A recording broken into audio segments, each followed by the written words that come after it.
Módulo 14. Internacionalización del derecho en su ámbito público. Unidad 2.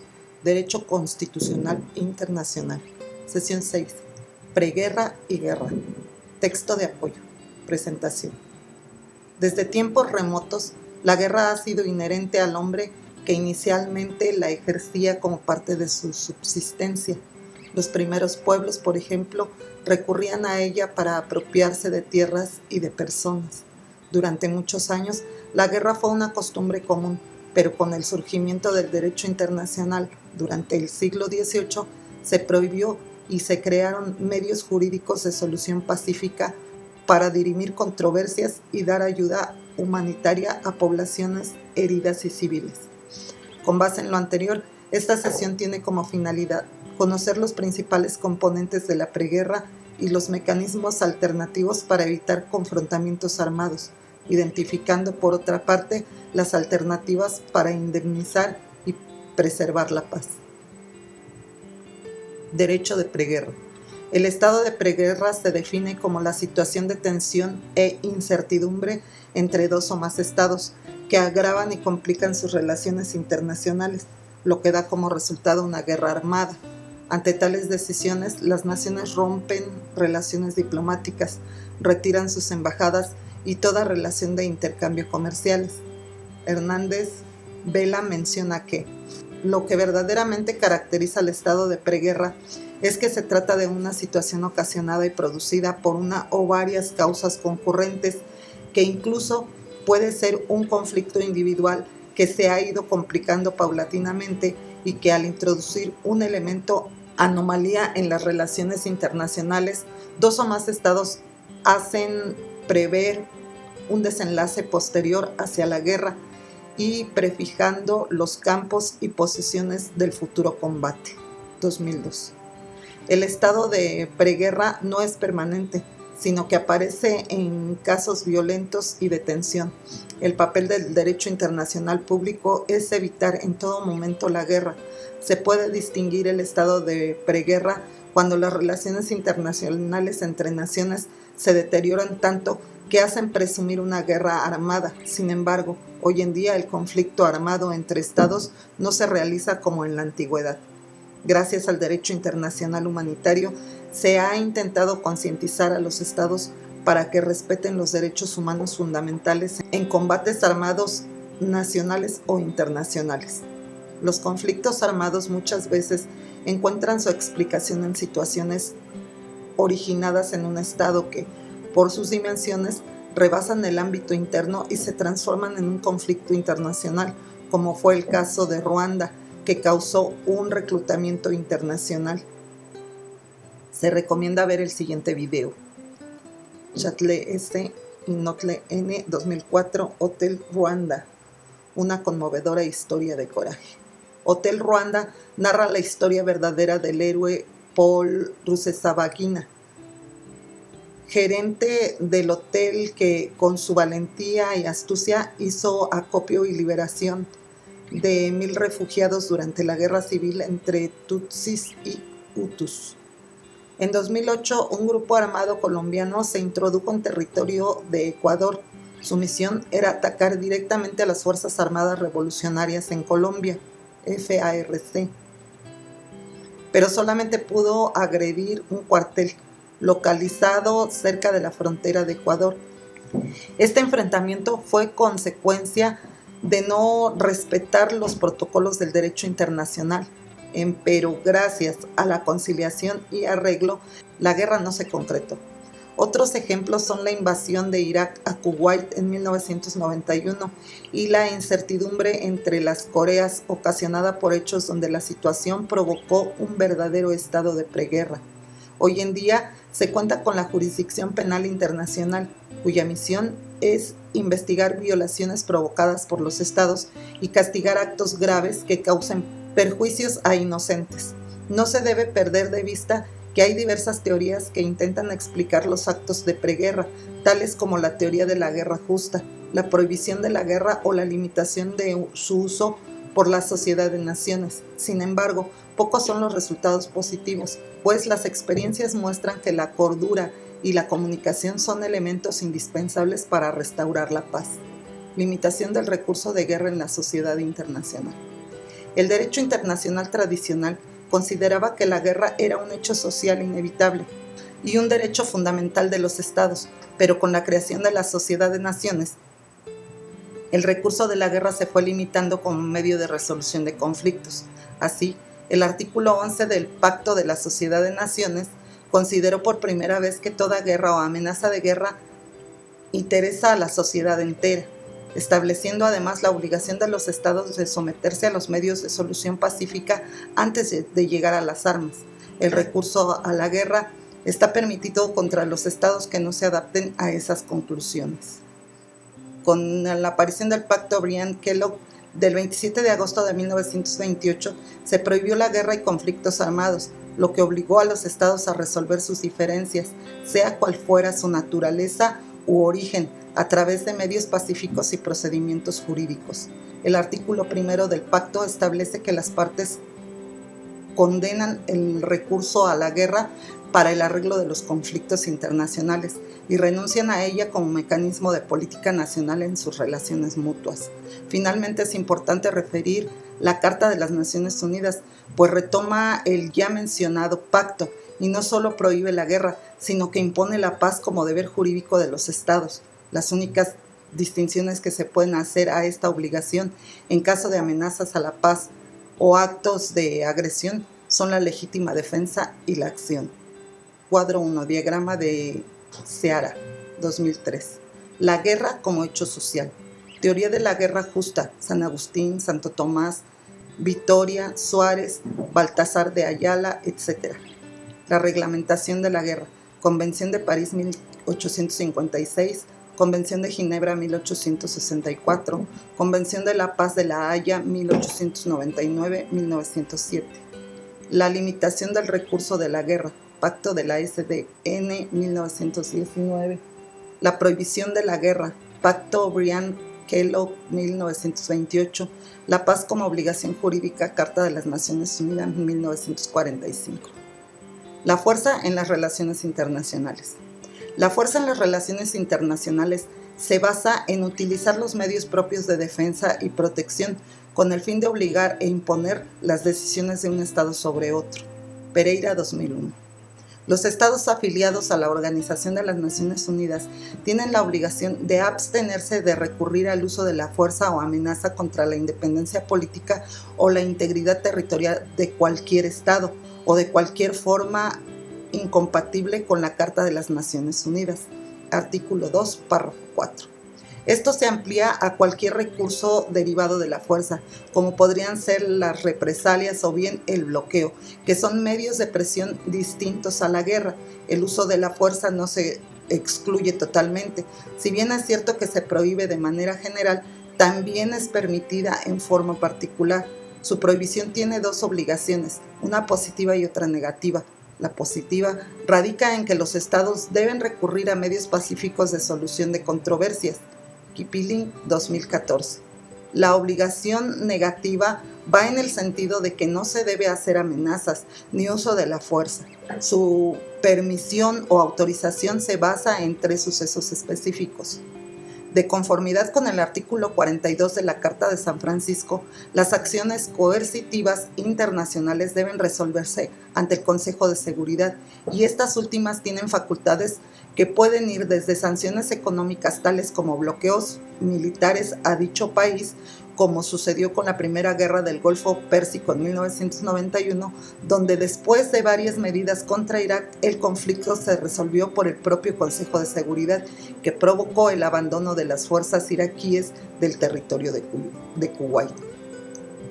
En términos del artículo 51 de la Carta de las Naciones Unidas, la legítima defensa, donde un Estado hace uso de sus medios de defensa para evitar un daño inminente, irreparable y grave en contra de su soberanía por parte de otro Estado. Se acepta que puede existir legítima defensa individual o colectiva. En situaciones inadecuadas, se permite el uso de la fuerza. Se ha llevado a cabo contra enemigos de las naciones, quienes en su momento estuvieron comandadas por Alemania, Italia, Japón y sus aliados. Hoy en día estos países forman parte de la organización, por lo que el artículo 107 de la Carta de San Francisco ha perdido vigencia en la actualidad. El desarme. La Segunda Guerra Mundial inició cuando Alemania quiso conquistar Europa, como consecuencia de intereses particulares. Hoy los estados siguen armándose, innovando en ciencia y tecnología. Además, el crimen organizado sigue preparándose con armas exclusivas y sin autorización alguna. No se puede aceptar que países desarrollados provoquen por curiosidad operaciones como la llamada Rápido y Furioso. En este caso, el gobierno de Estados Unidos mandó un paquete de armas a México, presumiéndose que gracias a los localizadores se tenía identificado plenamente a dónde llegaría. Esto, más que parecer un mal experimento, provocó un descontento entre las autoridades de ambos países. Ejemplos exitosos en materia de desarme son los acuerdos regionales para la desnuclearización de América Latina o Tratado de Tlatelolco y el Tratado de Rarotonga, que desnuclearizó el Pacífico Sur.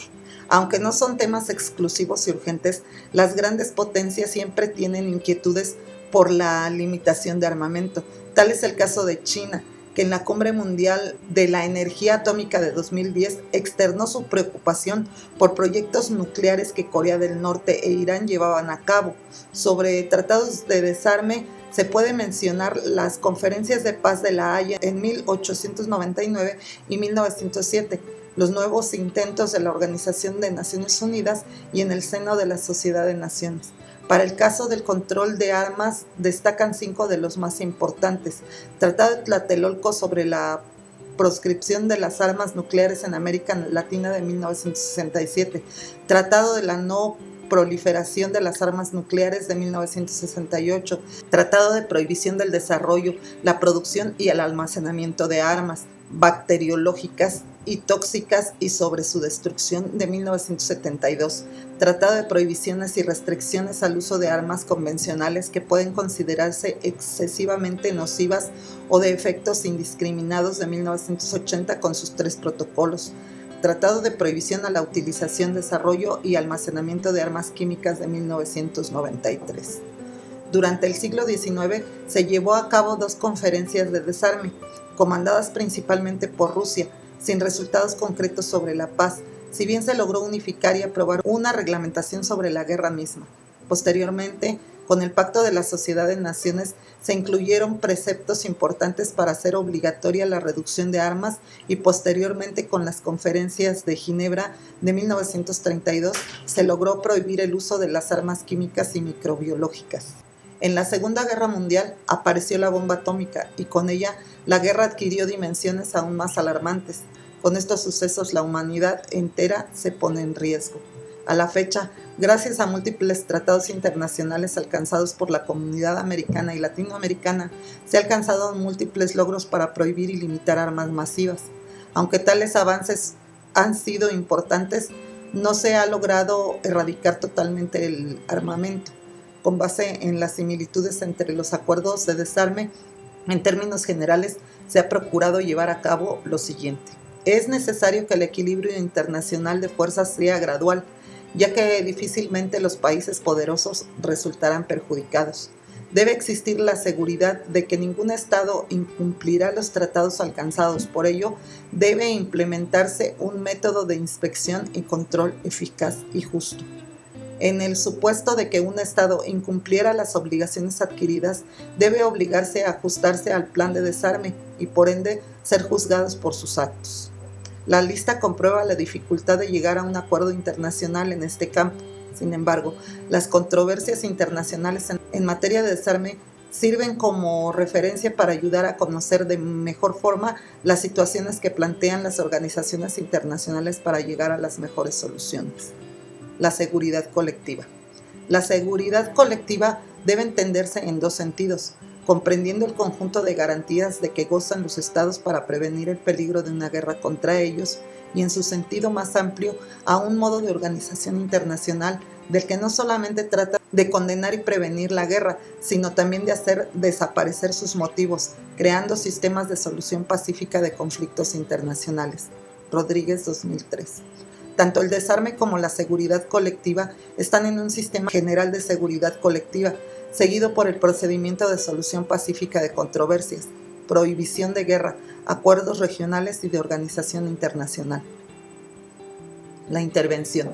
La intervención se define como el acto por medio del cual un Estado, a través del uso de la fuerza o la presión política, tratar de obligar a otro Estado a conducirse en determinados sentidos en sus actividades internas e internacionales. Regut, 1995. En la intervención existe una acción de un país lo suficientemente fuerte como para obligar a otro a actuar de determinada forma. Es definida por Cassés como el acto por el cual un Estado, mediante presión política o la fuerza, obliga o trata de obligar a otro Estado a conducirse en un determinado sentido en sus actividades internas o externas, 1994. También explica que lo que caracteriza a la intervención es una acción positiva de un Estado, pero lo suficientemente fuerte para obligar a otro a actuar en contra de su voluntad. Por lo tanto, la intervención no consiste en actitudes pasivas, sino en que un Estado se ve obligado a actuar en determinado sentido porque otro le niega ayuda que le permita evitar tal acción o los meros consejos de que se conduzca en determinada dirección, pero que no obligan a ello. De ahí que, aunque el concepto es elemental, la doctrina reconoce varios tipos de intervención, directa o indirecta, por el Estado que la realiza. La primera se presenta cuando uno de dos países ejercen acciones a través de la fuerza, mientras que en la indirecta un tercer Estado, a través de sus medios, decide intervenir. Militar, política y diplomática, por el medio que se utiliza. La militar se da cuando un Estado usa fuerzas armadas y tecnológicas contra otro Estado beligerante. La política se ejecuta cuando el acto de intervención es realizado por funcionarios del gobierno del Estado que intervienen contra el Estado beligerante. La diplomática ocurre cuando un embajador u otro funcionario diplomático realiza a título propio actos de intervención en contra del país receptor, interna y externa, por el tipo de conducta a realizar. La primera se da cuando la intervención tiene por objeto ejecutar un acto que solo afecta al interior del Estado intervenido. Consiste en la ejecución del acto contra el Estado en cuestión en el plano de la sociedad internacional, individual o colectivo, por el número de estados interventores. Puede ser individual si es solo un Estado el que interviene o colectiva si son varios, por causas de humanidad o con fines humanitarios. En ambos casos se busca restablecer derechos humanos elementales en el territorio del Estado intervenido. Por democracia, después de una revolución o dependiendo de las causas de las potencias interventoras, es la que intenta imponer un Estado a otro cuyo sistema democrático no predomina en el país intervenido. La intervención está permitida por el derecho internacional público. Es un tema ampliamente debatido. De acuerdo con jurisprudencia de la Corte Internacional de Justicia, el pretendido derecho de intervención no puede ser considerado más que como manifestación de una política de fuerza, política que en el pasado ha dado lugar a los abusos más graves y que no podría, cualquiera que sean las deficiencias presentes de la organización internacional, encontrar ningún lugar en el derecho internacional. Suárez, 2005. Los principios de no intervención y de libre determinación de los pueblos están consagrados como normas internacionales de ius cogens, es decir, es un imperativo del derecho internacional que los estados no se inmiscuyan en decisiones de política interna o exterior de otros países. Adicionalmente, existen numerosos acuerdos que establecen el derecho de no intervención.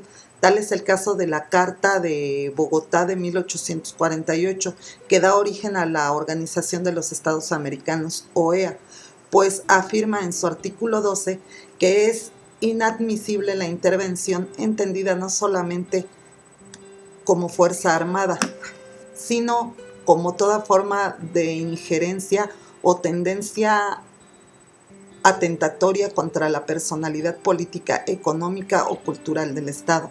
Ante tal afirmación se puede confirmar que la intervención no está permitida por el derecho internacional, solo constituye un supuesto más de la intervención humanitaria, la que sugiere y utiliza la fuerza armada para evitar la violación masiva de derechos humanos, aunque existen reglas que deben cumplirse para todos los medios de solución pacífica de controversias, en principio con el uso del mandato expreso del Consejo de Seguridad de la ONU. Para evitar asesinatos fatídicos entre albaneses y serbios, el ejemplo más claro es la intervención por causas humanitarias que se llevó a cabo en la ex Yugoslavia en la década de 1990.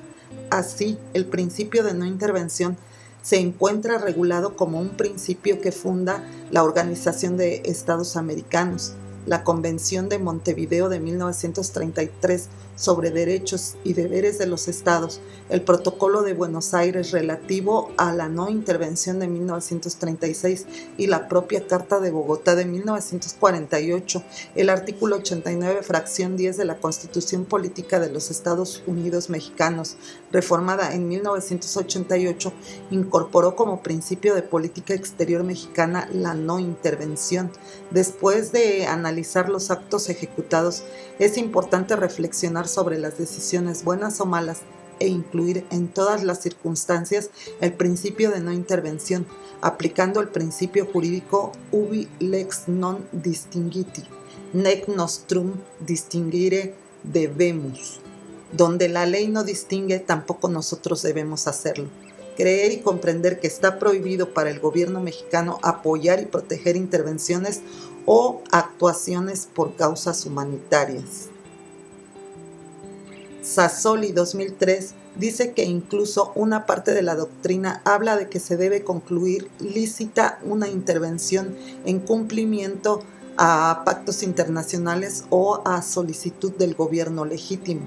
Este tipo de intervenciones se debe prohibir completamente. Si es con fines meramente humanitarios, con mayor razón debe llevarse a cabo, como en los casos de Somalia, para alimentar a la población. La sociedad internacional no puede quedarse con los brazos cruzados en estos casos. Adicionalmente, debe reformarse el artículo 89 constitucional de nuestra Carta Magna para permitir al Ejecutivo su participación abierta en estos casos y excluir este tipo de intervención, pues no se puede permitir que la ilegalidad impere sobre las buenas acciones. Incluso, la Corte Internacional de Justicia se pronunció contra todo tipo de intervenciones, al menos mientras el sistema internacional no otorgue mayores garantías en la rectitud de dicho acto. Es invaluable que en los últimos años tanto países desarrollados como en vías de desarrollo han propuesto gran número de leyes y tratados internacionales para acabar con los conflictos armados. Asimismo, proteger los derechos humanos. Ante esto, se destacan tres doctrinas filosóficas: Monroe, Johnson, Brezhnev y Smithson, pues fueron intentos por contener el actuar internacional en contra de estados inocentes que siguen aplicándose en gran parte del mundo. Doctrinas políticas. La doctrina Monroe. La doctrina Monroe es una declaración política sin valor obligatorio, que ni siquiera fue respetada por los propios Estados Unidos. Fue dictada en 1823 por el presidente estadounidense James Monroe, quien dirigió un mensaje ante el Congreso de su país en contra de los intentos intervencionistas de la Santa Alianza Europea y de la propia Rusia en el continente americano. La idea básica de la doctrina Monroe se basa en los siguientes aspectos: no participación de Europa en Estados Unidos, ya que los Estados Unidos no han participado ni actuarán en las colonias o dependencias de cualquier potencia europea, pero estimarán como acto de enemistad cualquier mediación extranjera europea que tenga por objeto el dominio de Estados americanos, los cuales han manifestado su independencia y la han continuado, pues el continente americano ha aceptado autonomía y condición que mantiene, y deberán ser acatadas ya como susceptibles de futura colonización por cualesquiera de las potencias europeas. No participación de América en Europa, con motivo en las consecuencias que dejaron los conflictos armados en dicha época. Cada país respeta su política interna sin intervenir en asuntos exteriores de comercio, leyes, economía y diplomacia.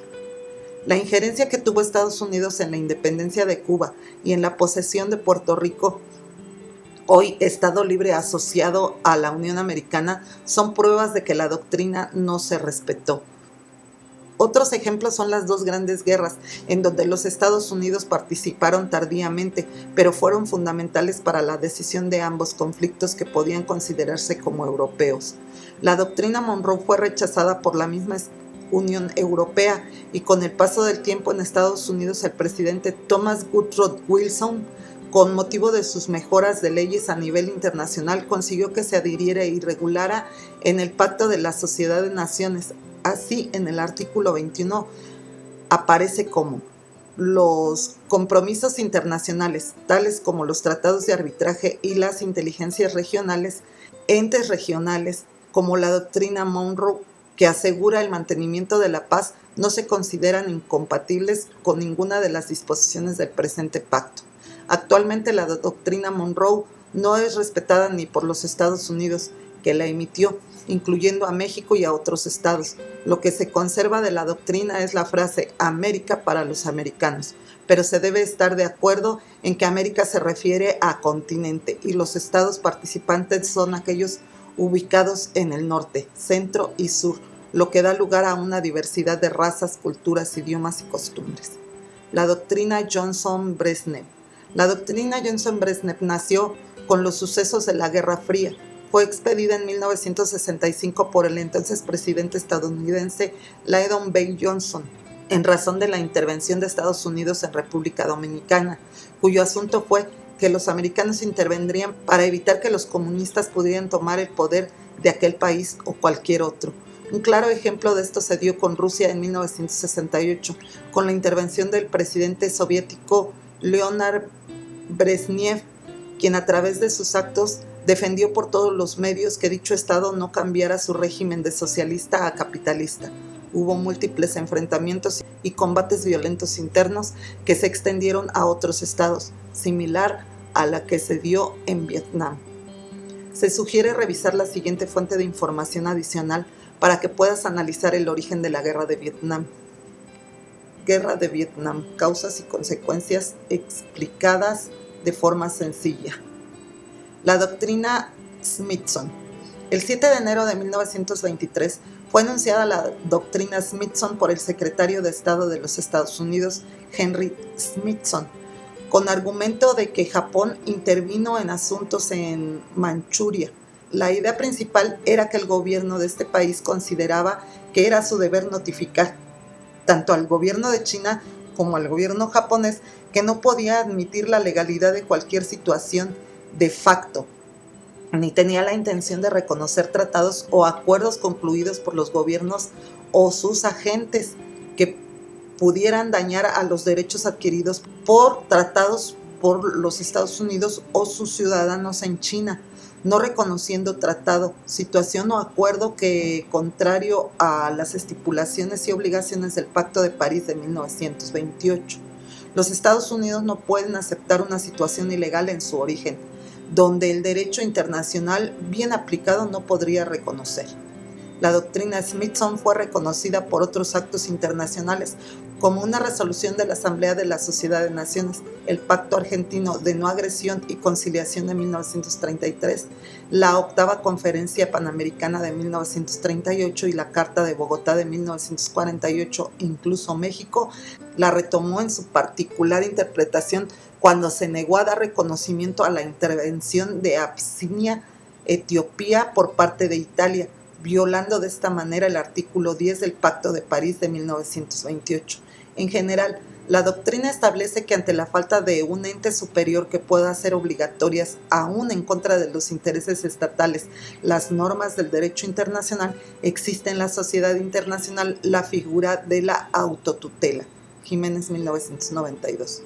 Dicho en otras palabras, ante la imposibilidad de hacer valer sus derechos o cumplir las obligaciones internacionales, los estados tienen que hacerlos valer mediante sus propios recursos. Con las futuras instituciones de procuración e impartición de justicia, tal es el caso de la Corte Penal Internacional o el Tribunal del Derecho del Mar, se ha disminuido los delitos o violaciones cometidas en contra de la autotutela.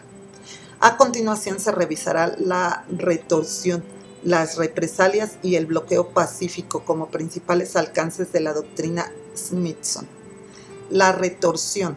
La retorsión se basa en que un acto legal y amistoso, pero limitado, se responde con otro acto ilícito y poco amistoso. Según Carrillo, es una medida de presión, no contraria al derecho internacional, tomada por un Estado para responder el acto de otro Estado, que el primero considera perjudicial para sus intereses y su prestigio.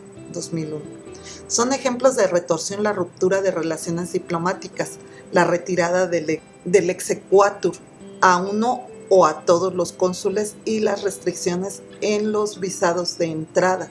Ante estas condiciones no existe violación alguna del derecho internacional, pero ante casos incorrectos y burdos, el Estado agraviado y afectado aplicará una medida con otro acto con cualidades de retorsión similares o de descortesía. Ejemplo de ello se da cuando un Estado independiente incrementa sus impuestos con el fin de deteriorar y perjudicar el comercio económico y financiero de otro Estado. Un ejemplo de descortesía se encuentra en el año 1960 durante un evento en las Naciones Unidas de los Estados Unidos, donde el entonces presidente soviético Nikita Khrushchev se le impidió el libre tránsito a su llegada. En el momento, el trato fue discriminatorio y descortés y provocó profundas molestias al gobierno ruso, aunque tiempo después se ofrecieron disculpas. Las represalias. Son represalias pacíficas las injerencias legales realizadas y ejecutadas por un país dañado en bienes o derechos jurídicos al Estado responsable, con la finalidad de que satisfaga su compromiso internacional. Urbina 2002. Ortiz dice que las represalias pacíficas son medidas comprobadas como medios legítimos de sanción por el derecho internacional público. 2004. Se sigue como actos ejecutados por un Estado para responder a los hechos ilegales que realiza otro Estado. Cualquier represalia debe avalarse con el hecho ilícito causado y debe interrumpirse en cuanto se repare el daño o se satisfaga la responsabilidad internacional que se había violado. Algunos ejemplos son el incumplimiento de un tratado vigente, la negociación de pago de una deuda vencida, la confiscación de bienes del Estado culpable en el territorio del Estado lesionado, entre muchas más. Como se puede apreciar, la conducta es el motivo que lleva al comportamiento de ambos estados a actuar en ciertas circunstancias. Sin embargo, antes de admitir represalias o contramedidas, es necesario que todo Estado exponga sus infracciones y cumplimientos de obligaciones hasta el momento. Además, debe notificar las decisiones que tome y ofrecer una negociación, salvo que la adopción deba realizarse de inmediato para la defensa de sus derechos. Adicionalmente, se debe agotar todos los medios adecuados y necesarios para obtener una reparación de calidad y se debe ser proporcional a dicho acto. Esto se demuestra porque las represalias o contramedidas no tienen naturaleza punitiva, sino que están encaminadas a estimular el Estado infractor a cumplir las obligaciones obtenidas de la responsabilidad en que incurrió, al compromiso del hecho ilícito y los derechos internacionales violados. Las represalias tienen personalidad temporal y deben cancelarse cuando el acto internacionalmente ilícito haya finalizado o la controversia se haya turnado a un tribunal internacional, salvo que el Estado ponga en duda los principios de buena fe y solución de controversias. En todo caso, cuando se haga efectiva la responsabilidad, las contramedidas se suspenderán de inmediato. Las represalias o contramedidas no pueden afectar a determinadas obligaciones que son: la obligación de abstenerse de recurrir al uso de la fuerza o amenaza, tal como se expone en la Carta de las Naciones Unidas; las obligaciones creadas para la protección de los derechos humanos básicos; las obligaciones de naturaleza humanitaria que prohíben las represalias; todas las demás obligaciones que emanan de normas del jus cogens. Estos requisitos son indispensables para dar paso al procedimiento de solución de controversias aplicables entre un Estado lesionado y un infractor, así como los archivos y documentos diplomáticos o consulares y los referentes a la inviolabilidad de los agentes locales. Entre los aspectos que pueden valorarse para evaluar la tipicidad de un delito se hallan la pretensión de violar una ley, la cantidad de infracciones particulares o la dificultad de los efectos que se trasladan a las víctimas. Para terminar, la violación. Todos los estados pueden adoptar medidas legítimas, siempre y cuando sus leyes jus cogens tengan alcance, erga omnes. Ante esto, la Comisión de Derecho Internacional ha expresado que ningún país puede reconocer como legítima alguna situación concebida por una infracción grave al propio derecho internacional, ni proporcionarse ayuda o apoyo para su construcción y mantenimiento. Colt, 1998, propone dos tipos de represalias: las armadas, que se presentan cuando un estado decide bombardear vía aérea o naval otro estado. Las no armadas son sucesos que se desarrollan con un secuestro de bienes o con la destitución de agentes diplomáticos del país de destino. El bloqueo pacífico.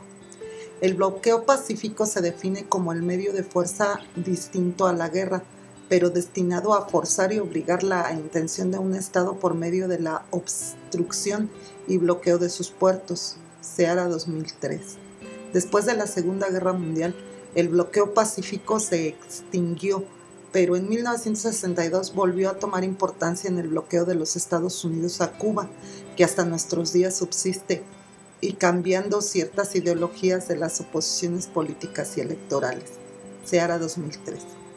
La polémica acerca de si el bloqueo pacífico es o no lícito necesita fundamento jurídico, ya que desde la Carta de las Naciones Unidas todo acto de fuerza que de los allí provistos no sean ilegales, tal es el caso de la legítima defensa y las acciones colectivas decididas por el Consejo de Seguridad.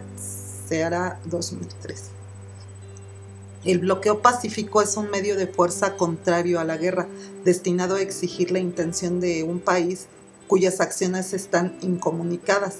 La consecuencia es obstaculizar la entrada o salida de aeronaves y navíos estatales, pero no debe perjudicar a los bloques de otros estados.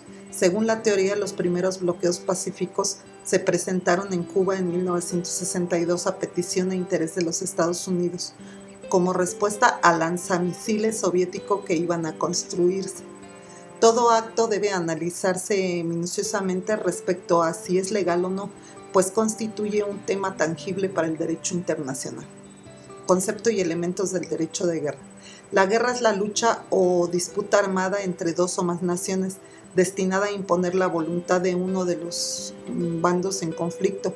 Mediante este se producen diversas batallas, cuyo desencadenamiento provoca la aplicación del Estatuto Internacional que forma el conjunto de leyes o derechos de guerra. Calchoven y Lesbet, 2001. Para el estado de guerra frente al derecho internacional público pueden inferirse las siguientes condiciones determinantes. Se trata de una lucha armada, participan dos estados o más, destinado a imponer la voluntad de uno de los bandos en conflicto. Su desencadenamiento provoca la aplicación de un estatuto internacional que forman las leyes de guerra. Sin que se constituya guerra como tal en sentido estricto, puede haber luchas armadas entre dos o más estados. El estado de guerra conlleva la aplicación de un estatuto determinado, una serie de obligaciones para los beligerantes y los neutros. En síntesis, los combates armados entre estados no podrán considerarse como guerra, a menos que las partes expresen su intención de usar las leyes de guerra o bien cuando los mediadores, en vista de la posible amplitud de la lucha, los obliguen a ello. Fuentes convencionales. Las dos guerras mundiales se caracterizaron por la falta de un ordenamiento jurídico. Consecuencia de ello era que la guerra implicaba una sumisión total del vencido al vencedor. Durante la Edad Media aparecieron los primeros organismos con el fin de humanizar un poco la guerra, aunque eran disposiciones consuetudinarias. Fue hasta el siglo XIX que las naciones se ocuparon de restringir sus actuaciones en los conflictos a través del respeto de los tratados internacionales. Las normas habituales del derecho de guerra son relativamente recientes. Bajo este sentido, la Declaración de París de 1856 reglamentó, por única ocasión, los derechos de las personas heridas que se encontraban en medio de un campo de batalla. Adicionalmente, las conferencias de La Haya de 1899 y 1907 suprimieron completamente el uso de ciertas clases de armas, como ametralladoras, tanques, gases venenosos, balas expansivas, así como el lanzamiento de bombas fulminantes. En dichas conferencias se firmaron y acordaron diversas convenciones relativas a las medidas que los estados deben tomar al iniciar y terminar una guerra, así como la atención de normas terrestres, aéreas y marítimas. En el marco de las discusiones sobre el desarme, surgieron a la par las convenciones de Ginebra de 1929, que atendía el tratamiento de heridos y prisioneros de guerra, y el Protocolo de Londres de 1936, cuyo tema es el empleo de submarinos contra navíos mercantes. A finales de 1949 en Ginebra concluyeron 4 convenciones, las cuales atendieron exclusivamente el tema de prisioneros, heridos y enfermos, así como las medidas de protección a la población civil y estados neutrales. En diciembre de 1977 se dictó un protocolo suplementario que incorporó aspectos de protección al medio ambiente, así como la pertinencia de la prensa internacional como medio para conocer la verdad de los hechos para poder inferir en su pronta solución. La Organización de las Naciones Unidas para la Educación, la Ciencia y la Cultura, UNESCO, expidió un acuerdo para que los estados tengan el deber de proteger todos los patrimonios culturales de la humanidad en casos de guerra, pues los archivos históricos, las bibliotecas, los centros de información y monumentos emblemáticos se consideran bienes de gran valor agregado. Actualmente, organizaciones internacionales centran esfuerzos en la eliminación o limitación de armamentos expansivos por su capacidad de destrucción masiva, como las de carácter químico o bacteriológico. Legítima defensa. La legítima defensa se encuentra regulada en el artículo 51 de la Carta de la Organización de las Naciones Unidas, y al igual que en el derecho interno, es la única excepción admitida a la prohibición del recurso de la guerra. Se aplica ante la imposibilidad de la reacción inmediata de mecanismos de justicia. Para Falk, es la reacción violenta e inmediata contra las agresiones ilícitas, actuales o inminentes de otro estado o grupo de estados contra el territorio, buques, aeronaves o fuerzas armadas de un estado. 2000. Los elementos de validez de la legítima defensa son que se presente una violación grave, inmediata o irreparable, que el enfrentamiento defensivo sea proporcional al daño causado, que con los propios medios de defensa no se pueda escapar a tal amenaza, que el acto ilícito de defensa sea provisional, legítimo, tendiente a evitar un perjuicio y sin imponer castigo alguno. Cabe mencionar que el artículo 51 de la Carta de la Organización de las Naciones Unidas menciona: la obligación de que la legítima defensa sea individual o colectiva debe ser comunicada de inmediato al Consejo de Seguridad, quien tomará las medidas necesarias para mantener la paz y la seguridad internacionales. Las acciones de legítima defensa deberán concluir en cuanto el convenio comience a actuar para solucionar el problema. El artículo 51 en cuestión incluso fundamenta la defensa colectiva, tal como la Organización del Tratado del Atlántico Norte, OTAN, o el desaparecido Pacto de Varsovia. Comienzo y fin de la guerra. Con base a las convenciones y acuerdos internacionales alcanzados por la Carta de las Naciones Unidas, queda prohibida la guerra. Los estados en libertad y autonomía tienen derecho y obligación de mantener la seguridad nacional y preservar la paz internacional. Para la solución de controversias, la historia muestra que los estados hacían uso de la guerra. También revestía la figura del ultimátum, la cual consiste en iniciar la guerra si no se amplían ciertas condiciones. De acuerdo con la Convención 3 de La Haya de 1907, esta comenzaba con la declaración de la guerra, acto unilateral comunicado por escrito señalando las razones por las cuales un Estado manifiesta su intención de comenzar la guerra con otro país. Las consecuencias de la declaración son pasar de una situación de paz a un estado de guerra entre países involucrados, afectando a todos los estados neutrales que debían ser informados de todo suceso. En la actualidad, el derecho internacional público confirma que la declaración de guerra se considera constitutiva de agresión, pues solo acepta el uso de la fuerza en caso de legítima defensa, en la que el país agredido responde de acuerdo a sus condiciones al ataque. Para proceder al fin de la guerra, esta deberá hacerse de acuerdo con los tratados de paz, que establecen las condiciones y requisitos en el país de guerra que decide poner fin a sus actos. En la práctica internacional se examina el respeto obligatorio de todos los estados, aun cuando la guerra está prohibida. Todos los países y organizaciones siguen firmando y proponiendo acuerdos de paz.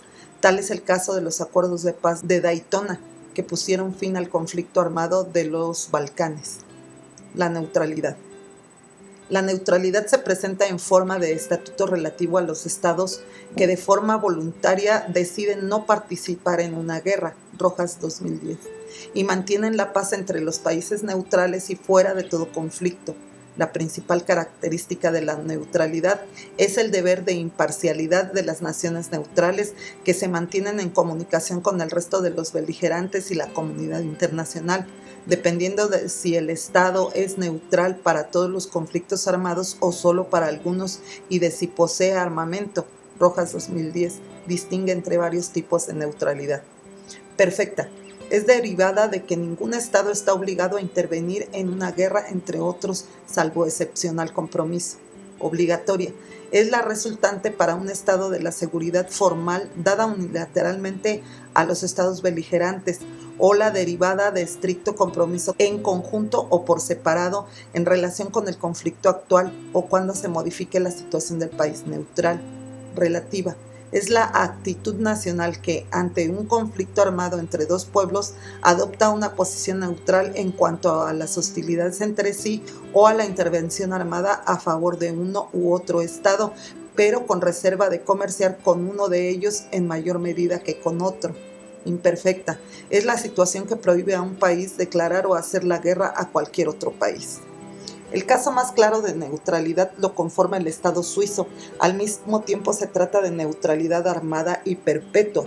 Es armada por tener uno de los considerados mejores ejércitos del mundo, al contar con el apoyo de la Guardia Helvética, y perpetua por el compromiso adquirido ante la sociedad civil internacional de no participar en ninguna guerra ni participar como miembro de la ONU por tomar una postura política con respecto a otros estados. Desde 2012 Suiza es miembro de la ONU, lo que ha llevado a revisar la postura de neutralidad en varias ocasiones, como se observa en este caso en la actualidad. Con motivo de los conflictos y la globalización, la figura de la neutralidad está en riesgo de desaparecer. Responsabilidad penal internacional. Derivado de las ruinas terribles y catastróficas que dejó la Segunda Guerra Mundial, hubo deportaciones masivas, grave violación a los civiles.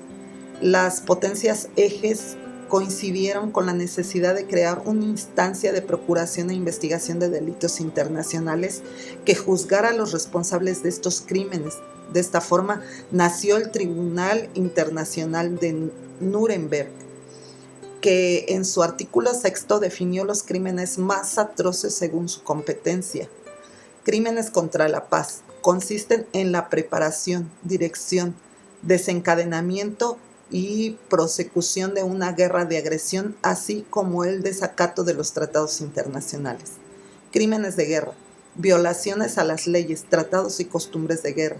Crímenes contra la humanidad corresponden al asesinato, la exterminación, la esclavitud, la deportación y cualquier acto inhumano cometido contra población civil al inicio y al terminar la guerra. El Estatuto Normativo de Nuremberg sirvió como base para crear posteriormente los tribunales penales internacionales para la ex Yugoslavia en 1993 y respectivamente para Ruanda en 1994, ambos con sede en La Haya, quien tiene como objetivo juzgar los crímenes más violentos, principalmente genocidio. Indemnización y reparación de guerra. Como consecuencia, al finalizar la guerra por acuerdo, los estados responsables están obligados a pagar ciertas cantidades económicas fijadas por el vencedor. En la actualidad, el concepto utilizado por la Organización de Naciones Unidas es el de reparación del daño, que consiste en el pago de dinero para tratar de reconstruir las ruinas y ayudar a las víctimas. Generalmente, la indemnización de guerra hace referencia al traspaso de bienes y mercancías o de dinero para reconstruir las ciudades. Al término de la Segunda Guerra Mundial, las víctimas de muchos países fueron compensadas. Walt y Vité, 1993, mencionan que las reparaciones tomadas por los Estados Unidos y el Reino Unido oscilaron alrededor de los 10.000 millones de dólares. De acuerdo con el Tratado de Paz de París de 1947, Italia aceptó pagar a Yugoslavia cerca de 125 millones de dólares, 100 millones a la Unión Soviética, 25 millones a Etiopía y 5 millones a Albania. Otro ejemplo se presenta con el Tratado de Paz, donde Japón aceptó pagar una cantidad aproximada de 1.030 billones de yenes, y en 1980 el gobierno de los Estados Unidos aceptó disculpas por los abatimientos en los campos de concentración, tanto de estadounidenses de ascendencia japonesa como ciudadanos japoneses radicados en América. Cierre. Aunque el derecho internacional antiguo justificaba la guerra como un derecho de los estados, en la actualidad está prohibida por la Carta de las Naciones Unidas, por lo que todos los estados tienen la obligación de preservar la paz internacional. Con la creación de la Sociedad de Naciones, se limitó el recurso de la guerra como medio de solución de conflictos entre estados. Las instituciones están en el marco de un sistema general de seguridad colectiva, solución pacífica de controversias, prohibición de la guerra, desarme, intervención, acuerdos regionales y organizaciones internacionales. La guerra es la lucha armada entre dos o más estados, destinada a imponer la voluntad de uno de los bandos en conflicto, cuyo desencadenamiento provoca la aplicación del Estatuto Internacional que forma el conjunto de las leyes o derechos de guerra. El estado de guerra conlleva la aplicación de un estatuto determinado, una serie de obligaciones para los beligerantes y para los neutros, aunque también puede haber luchas armadas entre dos o más estados sin que lleguen a la guerra en sentido estricto.